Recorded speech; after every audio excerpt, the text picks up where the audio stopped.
बिस्मिल्लाहिर्रहमानिर्रहीम। जी स्टूडेंट, आज हम अपनी 9th की न्यू केमिस्ट्री शुरू कर रहे हैं। इसका ना हम आज पहला चैप्टर देखेंगे। पहले चैप्टर का हमारा नाम है states of matter and physical changes. ये हमारे पहले चैप्टर का नाम है, तो यहाँ से हम शुरू करते हैं।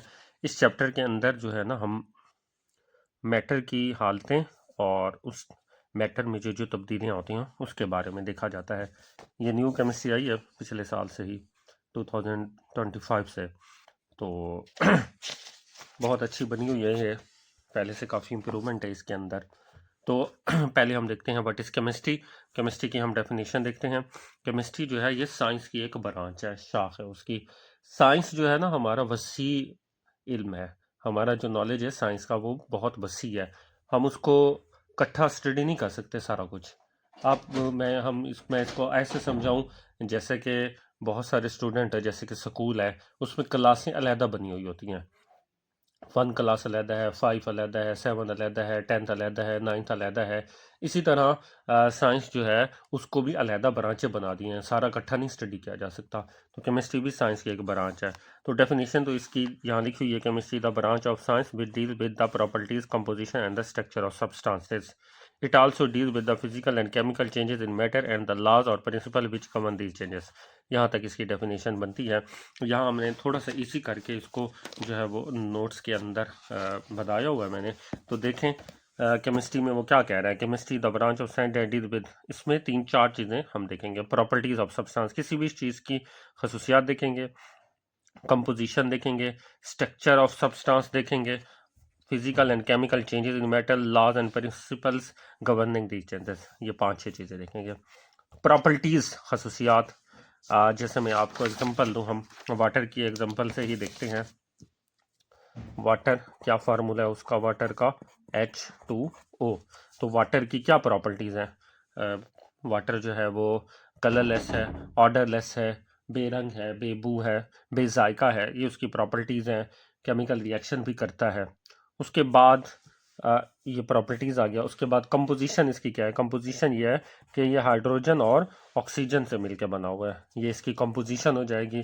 उसके बाद स्ट्रक्चर क्या है इसकी, अगर हम इसकी स्ट्रक्चर ड्रा करें तो इस तरह की कुछ इसकी स्ट्रक्चर आती है।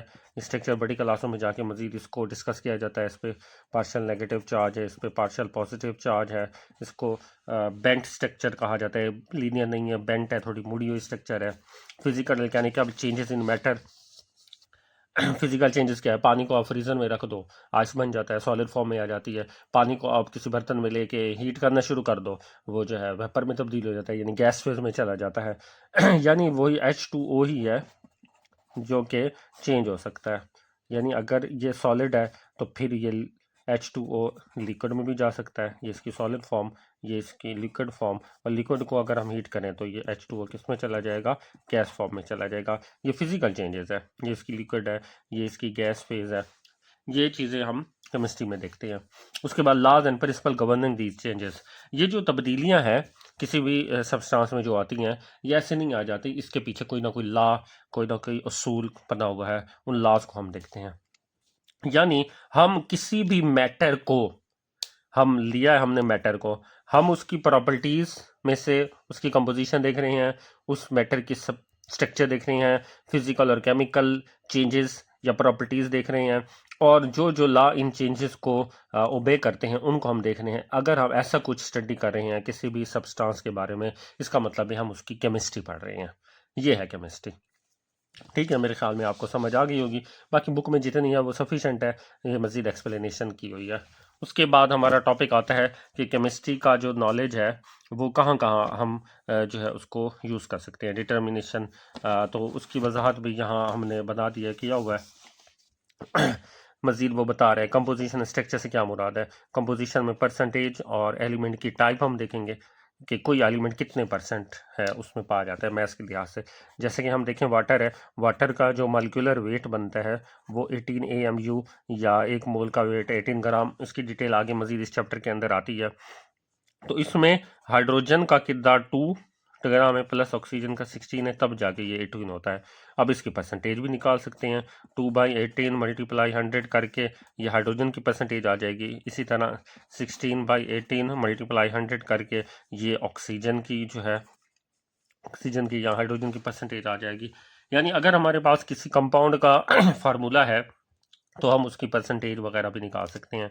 स्ट्रक्चर की भी बात हो गई, structure of matter, arrangement of atom and molecule को स्ट्रक्चर ऑफ मैटर कहते हैं। Changes in matter involve absorption और रिलीज ऑफ एनर्जी। यानी जो चेंजेस की बात हो रही है केमिस्ट्री में, तो उसमें हम क्या क्या चीज देखते हैं कि एनर्जी कोई मैटर कितना एब्जॉर्ब कर सकता है, जस्ट कर सकता है या रिलीज कर सकता है, इस चीज को भी हम देख सकते हैं चेंजेस में। और व्हेन एनर्जी इज एब्जॉर्ब और रिलीज मैटर अंडरगो फिजिकल और केमिकल चेंज। यही एनर्जी को जस्ट करके देखें, यहाँ हमने हीट किया, सॉलिड को लिक्विड बन गया, यानी इसने एनर्जी ली और लिक्विड ने एनर्जी ली, वो गैस बन गया। तो ये सारी चीजें अगर हम किसी चीज में देख रहे हैं, किसी एलिमेंट में, किसी कंपाउंड में, किसी मैटर में, किसी सब्सटेंस में, इसका मतलब है हम उसकी केमिस्ट्री पढ़ रहे हैं। नेक्स्ट है हमारे पास ब्रांचेस ऑफ केमिस्ट्री। अब केमिस्ट्री का जो नॉलेज है वो भी बड़ा वसी है। एक तो उसको भी मजीद जो है वो ब्रांचेस में हमने डिवाइड किया हुआ है। तो केमिस्ट्री की 2-3 ब्रांचेज हम इस लेक्चर में देख लेते हैं। तो नंबर 1 पे आ रहा है फिजिकल केमिस्ट्री। फिजिकल केमिस्ट्री नाम से ही जाहिर है, यानी हम किसी भी सब्सटेंस की केमिस्ट्री को फिजिकली हम देखेंगे, तो वो फिजिकल केमिस्ट्री में आ रहा है। तो बुक के लिहाज से हमारी जो डेफिनेशन बनती है, physical chemistry deals with behaviour of substances at atomic and molecular levels. यानी हम किसी भी चीज को ये देखेंगे कि जब वो एटमी फॉर्म में है या जब वो मॉलिक्यूलर फॉर्म में है तो वो कैसे बिहेव कर रहा है, ये हम फिजिकल केमिस्ट्री में देखते हैं। Application of physical laws in chemistry. तो फिजिकल केमिस्ट्री के अंदर जो फिजिकल लॉज हैं वो जो अप्लाई होते हैं वो हम देखते हैं। और reaction rates and energy changes के बारे में देखते हैं कि कोई रिएक्शन स्लो हो रहा है, कोई रिएक्शन फास्ट हो रहा है, और रिएक्शन का रेट किस पे इन्हसार कर रहा है। इसके अलावा एनर्जी में क्या क्या तब्दीलियाँ आ रही है। एक्सोथर्मिक रिएक्शन है, एंडोथर्मिक रिएक्शन है, ये हम जब मजीद केमिस्ट्री पढ़ते हैं तो उसके अंदर आ जाता है। ये इसकी डेफिनेशन बन गई फिजिकल केमिस्ट्री की कि behaviour of substances at atomic and molecular level, application of physical laws in chemistry, reaction rates and energy changes.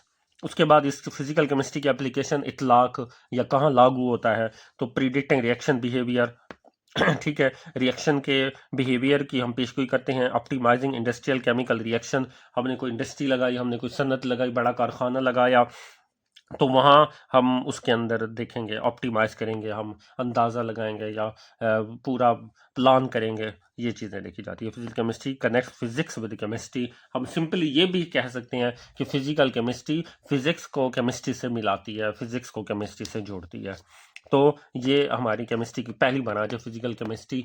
तो उसके बारे में डिटेल और सारी वजाहत हमने देख ली। उसके बाद नेक्स्ट हमारी है इनऑर्गेनिक और ऑर्गेनिक केमिस्ट्री। इनऑर्गेनिक केमिस्ट्री को पढ़ने से पहले अगर ऑर्गेनिक केमिस्ट्री आसानी से समझ आ जाए तो इनऑर्गेनिक बड़ी आसानी से समझ आ जाता है। बहरहाल इनऑर्गेनिक केमिस्ट्री क्या है? Inorganic chemistry is the study of elements and compound with little और नो कार्बन। ऐसे एलिमेंट और कंपाउंड जिसमें थोड़ा कार्बन हो या कार्बन ना हो, वो सारे कंपाउंड, वो सारे एलिमेंट जो है हमारे पीरियाडिक टेबल में टोटल कितने एलिमेंट है। डियर स्टूडेंट, ये बात आपको याद रखना है, जो मॉडर्न हमारा पीरियाडिक टेबल है उसमें हमारे पास टोटल एलिमेंट्स जो है वो 118 है। 118 एलिमेंट्स जो हैं वो डिस्कवर हो चुके हैं और जिसको हमने तरतीब दिया हुआ है अपनी पीरियाडिक टेबल के अंदर। तो इन 118 एलिमेंट्स में से ये हमारा पीरियाडिक टेबल है, मॉडर्न पीरियाडिक टेबल। इसको जो है ना नेक्स्ट आगे जाके पढ़ा जाता है। कुछ हम गिने तो 1 2 एटॉमिक नंबर के लिहाज से 3 4 5 6 7 8, तो ये 118 तक, ये 118 यहाँ तक। इनकी तरतीब तो हम यहाँ नहीं डिस्कस कर सकते। तो कहने का मकसद है कि इन 118 एलिमेंट में से कार्बन वो वाहिद एलिमेंट है जिसके कंपाउंड दुनिया में सबसे ज़्यादा पाए जाते हैं। तो कार्बन वाली केमिस्ट्री जब हम देखेंगे वो ऑर्गेनिक में आएगा, और कार्बन के अलावा बाकी जितने भी एलिमेंट हैं या कम उनसे बने कंपाउंड हैं उनको हम इनऑर्गेनिक केमिस्ट्री में देखते हैं। या कुछ कंपाउंड ऐसे हैं कार्बन के जिसमें कार्बन होता है लेकिन वो फिर भी इनऑर्गेनिक में उनको स्टडी किया जाता है क्योंकि उनमें कार्बन की मिकदार कम होती है। तो दोबारा देखें, inorganic chemistry the study of elements and compound with little और नो कार्बन। इसमें मेटल्स हैं, नॉन मेटल्स हैं, साल्ट्स हैं, एसिड्स हैं एंड बेसिस खासतौर पर शामिल है इन कंपाउंड्स के अंदर। User of organic inorganic compound देखें, फर्टिलाइजर बनते हैं, खादें, मेडिसन, अद्वियात। कैटलिस्ट, कैटलिस्ट क्या होते हैं? जो किसी केमिकल रिएक्शन की रफ्तार को चेंज कर दें। ज़्यादातर छोटी क्लासों में यही कहा जाता है कि कैटलिस्ट ऐसी है जो किसी रिएक्शन की रफ्तार को बढ़ा दे, लेकिन जब मजीद केमिस्ट्री हम पढ़ते हैं तो उसमें हम देखेंगे कि कैटलिस्ट सिर्फ बढ़ाते नहीं, कम भी करते हैं। पिगमेंट्स एंड कोटिंग्स में, पिगमेंट्स रंगों को कहते हैं और कोटिंग्स, चीज़ों के ऊपर रंग करके कोट कर देना, तह बना देना, ये सारी चीज़ें इन यानी हमारे रंग रोगन जो हम देखते हैं, हम खादे देखते हैं, हम दवायाँ, कुछ मेडिसिन हमारी ऑर्गेनिक है, कुछ इनऑर्गेनिक है, कैटलिस्ट है, ये सारे इनऑर्गेनिक कंपाउंड में यानी इनऑर्गेनिक केमिस्ट्री में इनको स्टडी कहा जाता है।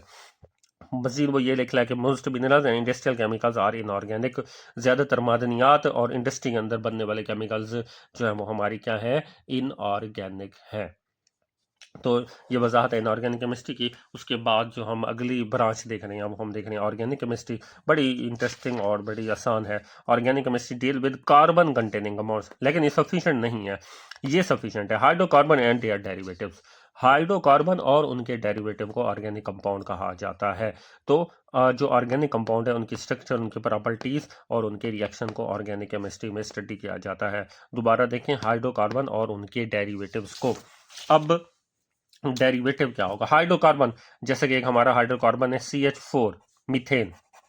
मीथेन हमारा एक हाइड्रोकार्बन है, नाम से ही जाहिर है क्या, हाइड्रोकार्बन,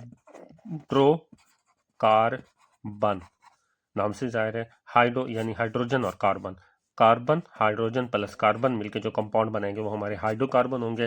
तो हाइड्रोकार्बन सारे ऑर्गेनिक हैं और इनसे मजीद जो कंपाउंड क्या किए जाते हैं, डेराइव किए जाते हैं, अखज़ किए जाते हैं।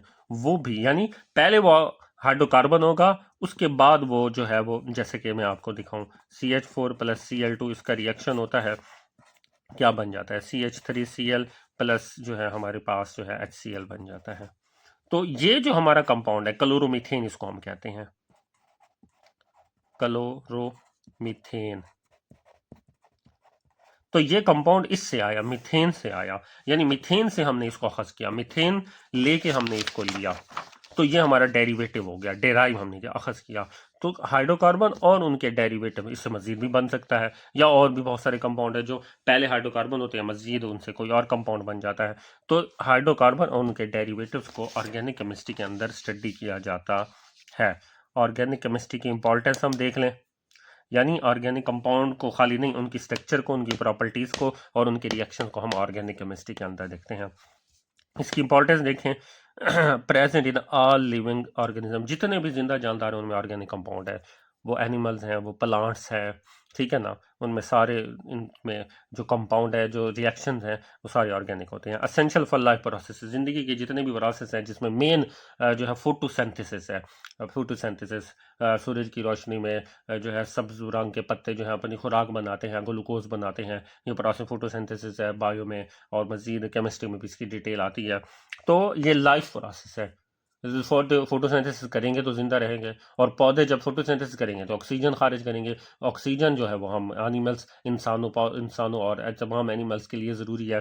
तो ज़िंदगी है ही ऑक्सीजन से, तो ज़िंदगी वाले सारे प्रोसेस ऑर्गेनिक होते हैं।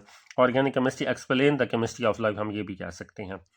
तो डियर स्टूडेंट, आज हमने यहाँ 3 ब्रांचेस हमने पढ़ी। केमिस्ट्री की हमने डेफिनेशन देखी और उसको पूरा डिटेल से देखा कि केमिस्ट्री में हम क्या क्या कैसे कैसे स्टडी करते हैं। उसकी ब्रांचेस में हमने 3 ब्रांचेस अभी हमने देखी हैं। फिजिकल केमिस्ट्री देखी है, और इनऑर्गेनिक केमिस्ट्री देखी है, और ऑर्गेनिक केमिस्ट्री है देखी है। आजकल के लिए इतना ही काफ़ी है। तो आप जो है लाजमी जो है लेक्चर को लाइक किया करें, शेयर करें, कमेंट्स भी करें, और सब्सक्राइब लाजमी करें। और किसी भी किस्म का कोई क्वेश्चन हो आप इजीली पूछ सकते हैं। मेरा व्हाट्सएप नंबर डिस्क्रिप्शन में दिया हुआ है, वो लाजमी आप जो है ना, अगर कोई पूछना है तो आप फ्रीली पूछ सकते हैं मुझसे। ठीक है, तो मिलते हैं नेक्स्ट लेक्चर में, तब तक अपना ख्याल रखिएगा। अल्लाह हाफिज़।